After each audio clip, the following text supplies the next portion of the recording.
বরাবরই আমার নতুন ধরনের রান্না করতে বেশ ভালো লাগে। রান্না করলে তো সবসময় আর খেতে ভালো হয় না, কিন্তু যখন ভালো হয় সবাই প্রশংসা করে তখন খুব আনন্দ হয়। আমি বিভিন্ন ধরনের পদ রান্না করে আমার আপনজনদের খাওয়াতে খুব ভালোবাসি। নমস্কার সবাইকে আমার আরো একটি নতুন ভিডিওতে স্বাগত জানাচ্ছি। ফেসবুকে রিল দেখতে দেখতে হঠাৎ একটা চ্যানেলে দেখলাম এক দিদি ভাই চিংড়ি মাছ দিয়ে কচু পাতা দিয়ে রান্না করছে। তখন ভাবলাম যে কচু পাতা তো আছে, চিংড়ি মাছও আছে, তাহলে দেখি রান্নাটা করে কেমন খেতে হয়। আগের দিন বিকালে শ্বশুরমশাইকে বললাম যে কচু পাতা নিয়ে আসেন কিছু, চিংড়ি মাছ দিয়ে কচু পাতা দিয়ে রান্না করব। বলা মাত্রই তিনি সাথে সাথে রাস্তায় গিয়ে কিছু কচু পাতা নিয়ে আসলো। আমি সেগুলোকে কেটে ভালো করে ধুয়ে লবণ মাখিয়ে কিছুক্ষণ রেখে দিয়েছি। তারপর ভালো করে শাকগুলো চিপড়ে নিয়ে তারপর কড়াইতে ভাপে দেব। তখনও লবণ দিয়েছিলাম আর জল দিয়ে ভালো করে কচুর শাকটা সিদ্ধ করে জল ফেলে দিয়েছি। বিভিন্ন ধরনের নতুন নতুন রান্না আমার করতে বেশ ভালো লাগে। সেই খাবার খেয়ে যদি আমার জামাই আমার প্রশংসা করে তাহলে আরো বেশি ভালো লাগে। আমি কচু পাতা থেকে জলগুলো চিপড়ে চিপড়ে ফেলে দিচ্ছি। তারপর একটা বক্সে ভরে ফ্রিজে রাখছি, কালকে আবার রান্না করব এগুলো দিয়ে।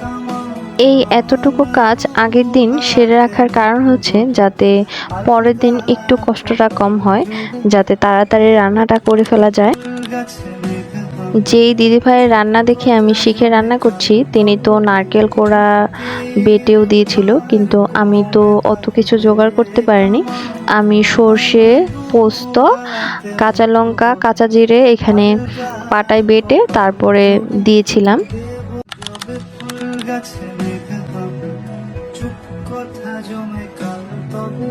ঘরে থাকা অন্য অন্য যে বেসিক মশলাগুলো আছে সেগুলোই দিয়েছিলাম। ধনে গুঁড়া, মরিচের গুঁড়া আর হলুদের গুঁড়া, পরিমাণ মতো লবণ আর বেশ খানিকটা সর্ষের তেল। সর্ষের তেল ছাড়া যে এটার আসল স্বাদটা সেটা হবে না, তাই সর্ষের তেলটাই দিতে হবে।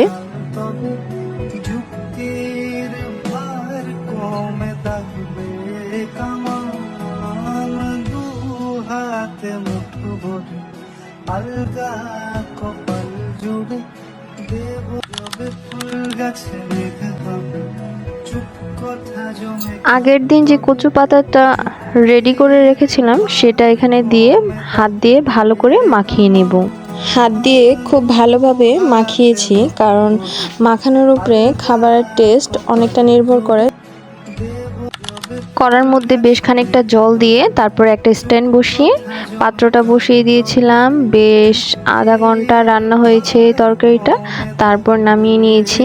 শুধু তো চিংড়ি মাছের এক তরকারি দিয়ে খাওয়া হবে না, তাই একটা ভাজি করেছিলাম। এখানে শাপলা দিয়ে ডিম দিয়ে ভাজি করেছিলাম। এগুলোই হচ্ছে আমাদের দুপুরের খাবার। তরকারিটা আর ভাজিটা ভীষণ মজা হয়েছিল। সবাই তরকারি খেয়ে খুব প্রশংসা করেছিল। এখানে আমি আমার ভিডিওটা শেষ করছি। সবাই ভালো থাকবেন, টাটা।